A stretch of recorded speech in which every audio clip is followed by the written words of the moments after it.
This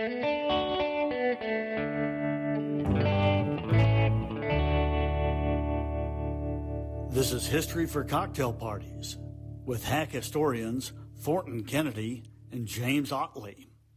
Welcome to History for Cocktail Parties. My name is Thornton Kennedy. And I'm James Ottley. To continue on our series on New Orleans. Indeed. New Orleans. Nouveau Orleans. Well done. Did you take French? I did. Well done. And you told me earlier that you had gone to Mardi Gras. What else about that story? Well, I don't know. You don't remember it? Well, I do remember it, but I don't know that it's appropriate. It's not appropriate for History for Cocktail Parties? Well, I'm not sure that the statute of limitations is passed. Probably, but... All I know is that if you have not been to the Preservation Hall to listen to their jazz music, I'm not even like a jazz fan. We didn't do that when I was there. I was having flowers painted on my face, and I getting lost and somehow recovered. And you didn't take the wife and kids to the Preservation Hall to listen to jazz music? I didn't have a wife and kids at that time. Different era. Oh, it is such a rich, culturally rich city, history. We love going on their ghost tours. There's so many good ghost stories tied to New Orleans. It's such a great city. It is such a fantastic city. So we're going to continue on that journey. So let me ask you this. Charleston or New Orleans? Charleston all day long. Okay. I guess I shouldn't say that considering that we are doing an episode on New Orleans. I was just wondering. And I prefer Charleston just because I love the water. I love the city. It's just fun. Bourbon Street's a bit much. Yeah, it's intense for sure. It's intense. It's a lot. When I was there, I will tell this one story where this kid said, give me $1 if I can tell you where you got your shoes. I said, okay. He says, you got your shoes on your feet on Bourbon Street. Dude, that is well done. Did you give him the $1? I think I did. I think I gave him $2. I was like, that's kind of clever. So if you have not listened to our previous episode, go back, listen to it. We talked about the colonialization of New Orleans, how the French initially colonized it, then it was given to Spain, went back to France. And right now we are about to pick up with Thomas Jefferson signing the Louisiana Purchase, which is this huge moment in American history, doubles the size of the country. Our signature cocktail, History for Cocktail Parties, is called a Sazerac. This is the official cocktail of New Orleans. Now, James, you were a big proponent of the Hurricane. Pat O'Brien's. Yeah, and it was appropriate, although insensitive. I mean, it's not even insensitive. It's an insane amount of alcohol. Yeah, that is so sugary, sticky, sweet. But I mean, hurricanes are drawn to New Orleans. Like there have been like 15 major hurricanes. Insane. That have hit the city of New Orleans. And the best ones at Pat O'Brien's. Indeed. So in order to make a Sazerac, if you want to make a drink with us, you take a cocktail glass, rinse it with some absinthe, in another glass all together. You put a sugar cube, a little bit of bitters, 2 ounces of rye whiskey, swirl that around, put it back in that glass it's kind of coated in the absinthe, put a lemon peel on top, and here you are. You're off to the races. Beautiful. And once again, James is making me drink this thing. So if I'm slurring my words, it's because James is just he's just not participating in this particular drink. Before we get started, love to say a quick word about our partners, Play. History is full of lessons learned, and one of the big ones is that those who don't take action get run over by those who do. Play is a full-service ad agency that helps brands find their spark or reignite it. Their team of creative, quote, players, end quote, turns bold ideas into action with smart strategy, design, and digital know-how, helping new businesses launch strong and established ones move forward with fresh energy. Ready to grow your business? Get a free marketing consultation today at goplaydesign.com. That's goplaydesign.com. And we appreciate their support.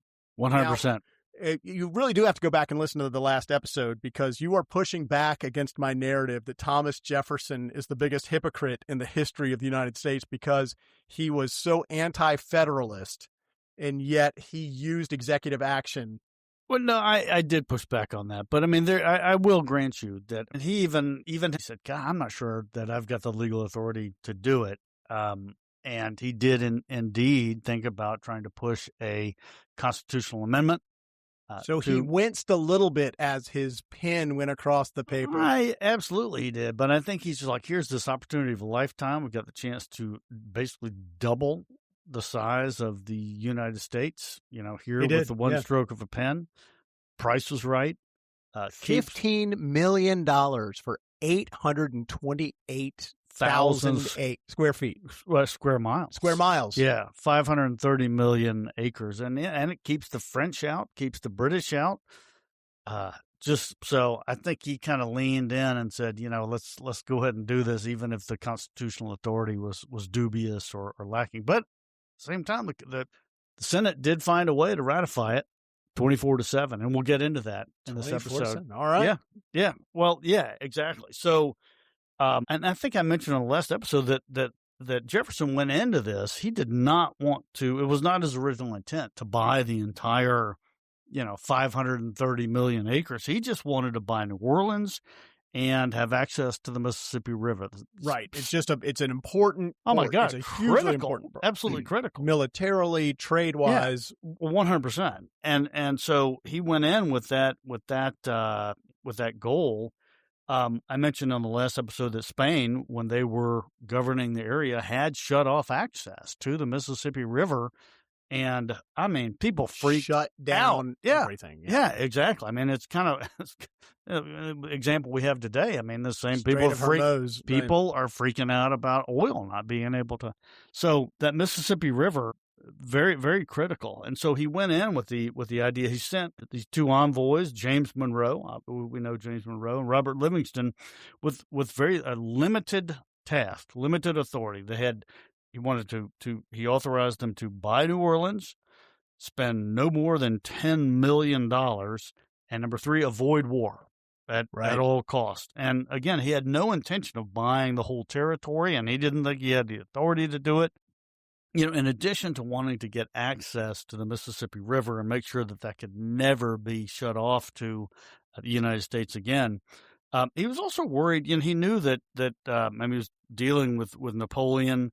And he feared Napoleon having, New France basically right next door, and it's just one of those things. I love when we're talking about this stuff to really kind of sit back and kind of close your eyes and conceptualize what would it be like if France were on the other side of the Mississippi River. Right.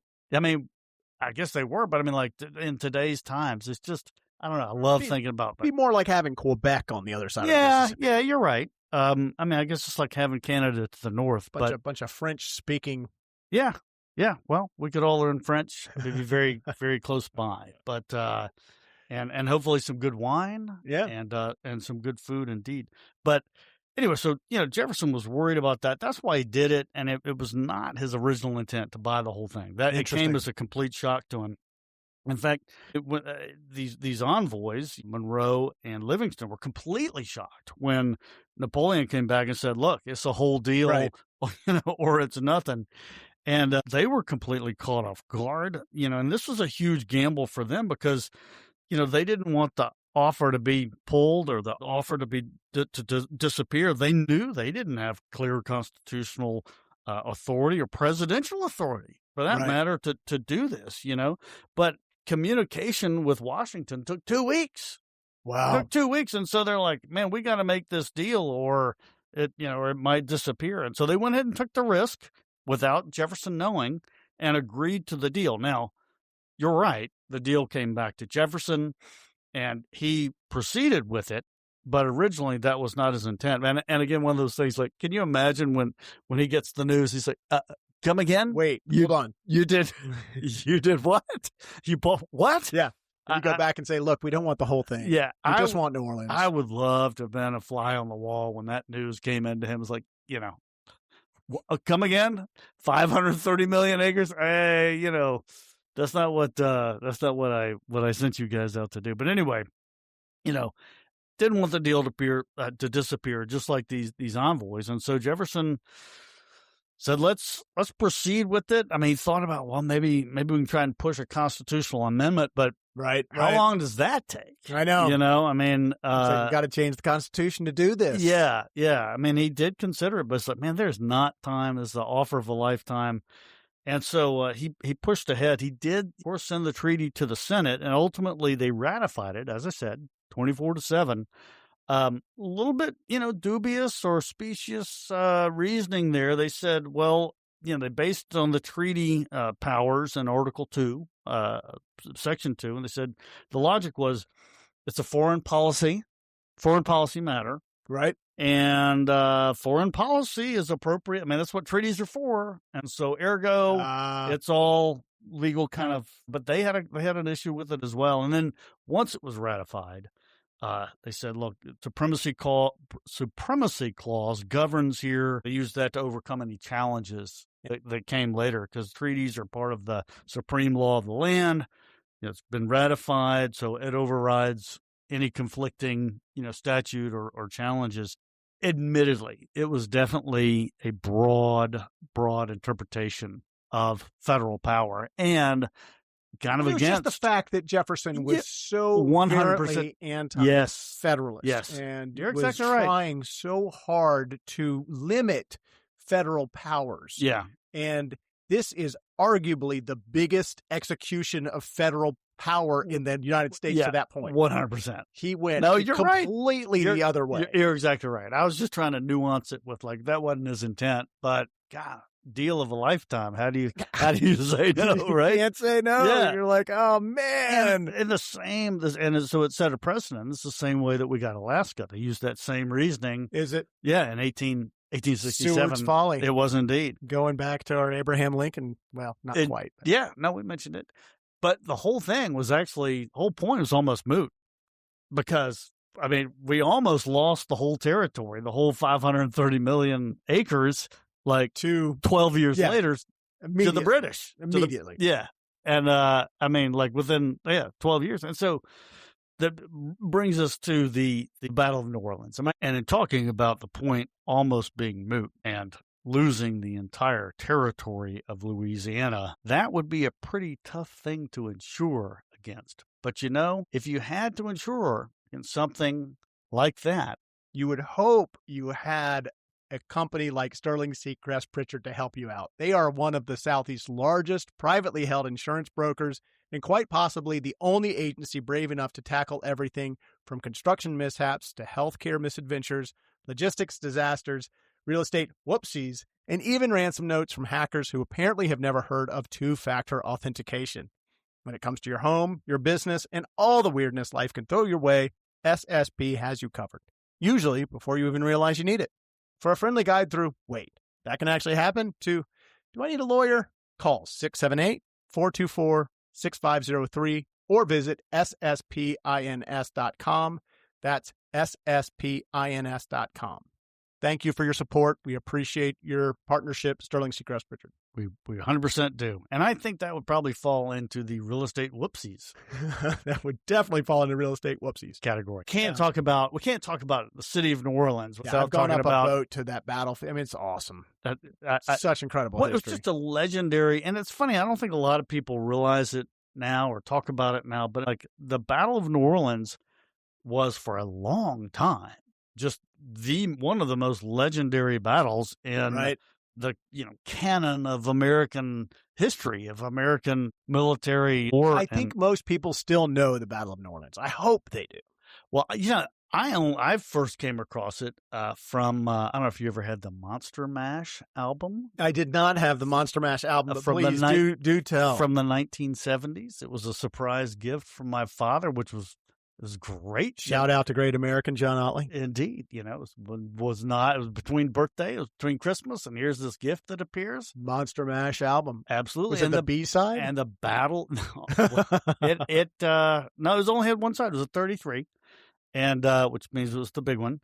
And it actually had the song, The Battle of New Orleans, on there. We fired our guns. A lot of people, this song. Fired our guns, and the British kept it coming. That's awesome. Weren't as many as were a while ago.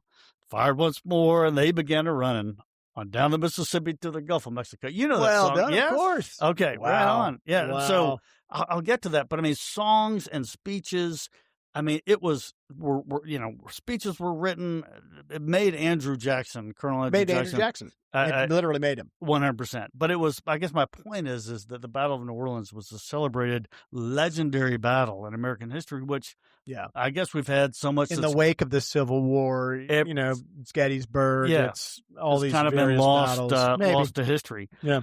It's kind of interesting cocktail fodder. The war, or the Battle of New Orleans, I should say, which happened January 8th, 1815. It was the end of the war, 1812. 1812, right. With Britain. Britain was trying to retake New Orleans, West Florida, and possibly, as I said, the Louisiana Territory. But the funny thing is, or odd thing is, the battle took place 15 days after the war was officially over. Awesome. Yeah, and that's you're like, awesome. And you're like, wait a minute, did these guys just like fighting? Was this just for fun? But no, it was the signing of the Treaty of Ghent, which took place on December 24th, 1814. The news, you're trying to get information over, there was no internet. The old telephone game. FedEx. Took forever. Yeah, and so they didn't know that the war was over, and so they still fought this battle.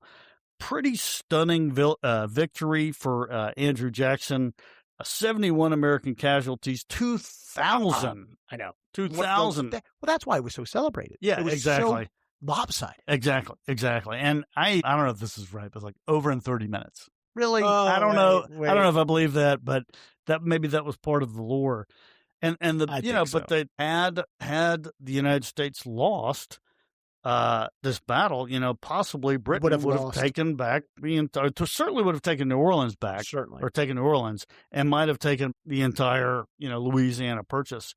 The fight probably would not have been over. We probably would have fought that. I was thinking about that when you said that about France being on the other side of the Mississippi. That probably would not have been the end of it. Yeah, you're probably right. We probably would have picked up muskets and charged back out there after a couple of years. Indeed. We'd have really ground our gears. Indeed, for sure.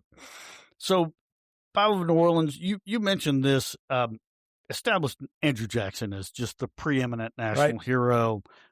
Songs, speeches, as I've sung to you. I mean, they just glorified Jackson. He's a freaking lion, man. Indeed.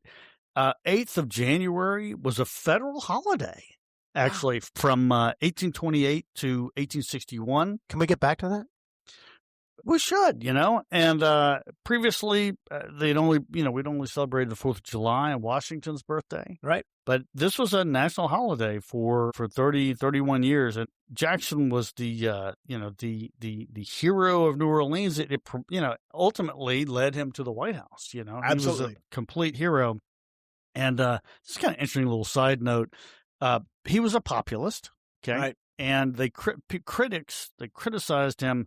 His slogan was "Let the people rule." That was his slogan, and critics said, "God, that's as foolish as herding jackasses." So one of his nicknames, in addition to the hero of New Orleans, was the Jackass, and Jackson adopted it. He's like, "Yeah, I'm the Jackass," and that actually led to the donkey. Wow, ultimately being the symbol of the Democrat Party. Who knew? Isn't that crazy? That's insane. Yeah, that's why hopefully people listen to History for Cocktail Parties. And I'm not making that up. That's awesome. It did not, the term jackass, the term itself obviously existed, no, but hundreds of years the before. Jackass as the donkey is exactly. The emblem of the Democratic Party is Andrew Jackson. Indeed. And he embraced it. Like, yeah, yes, I am. I'm the jackass. So anyway. If Democrats would just embrace that today, maybe they would win more. We're just the jackasses. No comment. Moving on, another kind of crazy thing that is related to the Battle of New Orleans. Right. We talked about this a little bit, offline or before we started this episode. And the War of 1812. Oh wow, yeah. This is fascinating. This is nuts. It is nuts. Absolutely nuts. So just a little context, a little refresher on the War of 1812, and I'll get to what was so crazy. But there were several reasons for it why the United States declared war on Britain. One of them is kind of ironic. I mentioned that the Battle of New Orleans was fought because of slow mail service, slow communication, right? The treaty had been signed. Yeah, war was over officially before and they didn't know it. Well, the war started that way too. This is kind of crazy. Tell me. There's several reasons for the War of 1812. And one of them, the British were capturing our ships, impressing sailors, and putting them to work as British sailors. I think of it as an extension of the Revolutionary War. Well, it was. I think there was still just a lot of issues that were unresolved. 100%, and it's also some people call it, or has been called, the Second War of Independence. But one of the major issues was trade restrictions that the British were putting in force. It's called the Orders in Council. And it was to hinder France during the Napoleonic Wars. Britain issued these policies that severely restricted American trade with the French, in Europe. Like outlawing French wine, my lord. Yeah, exactly.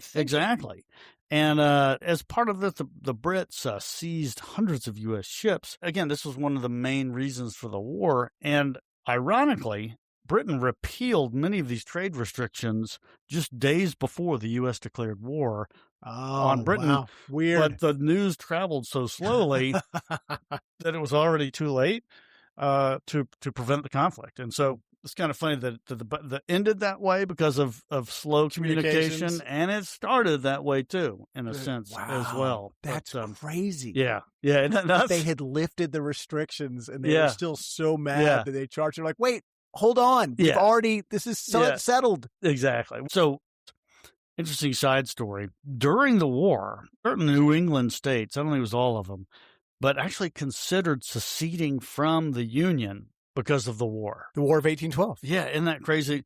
While the War of 1812 was going on, the New England Federalist Party met secretly in Hartford, Connecticut, to discuss their intense opposition to the conflict. This was the Hartford Convention, aptly named, because it destroyed New England's maritime economy. And they thought this conflict really was going to favor the South and the West. And so it caused a national emergency. They met, they issued this report demanding constitutional ultimatums. They required or going to demand 7 constitutional amendments to strip power from the South and the West.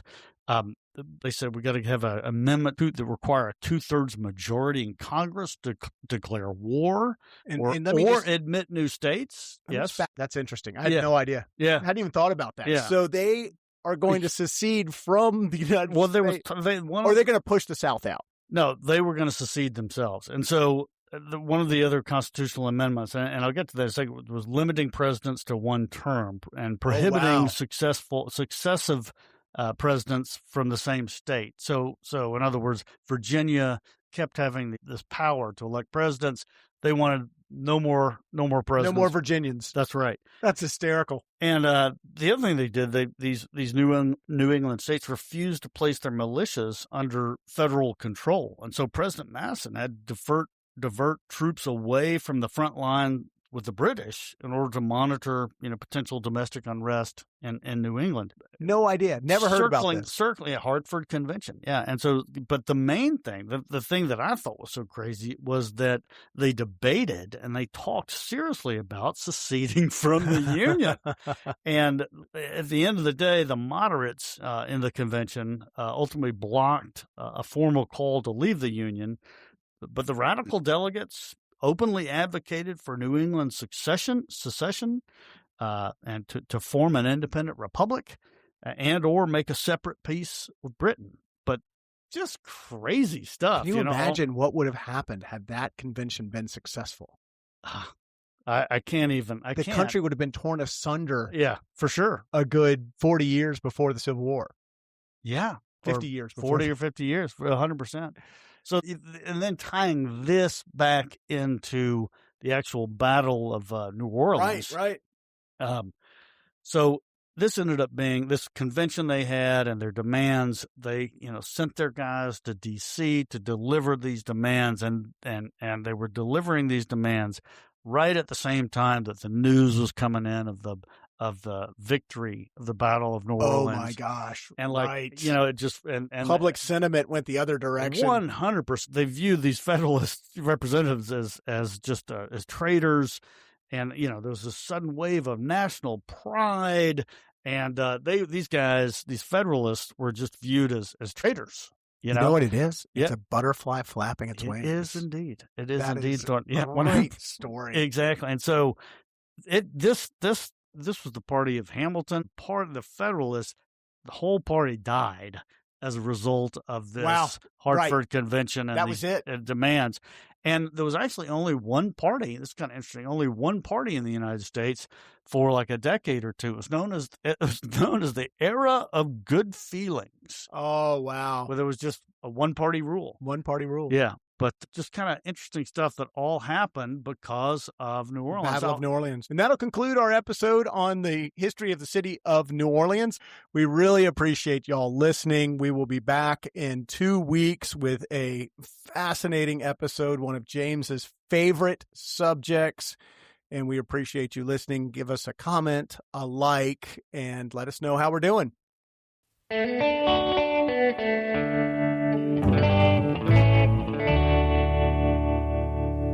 This is History for Cocktail Parties with hack historians Thornton Kennedy and James Ottley.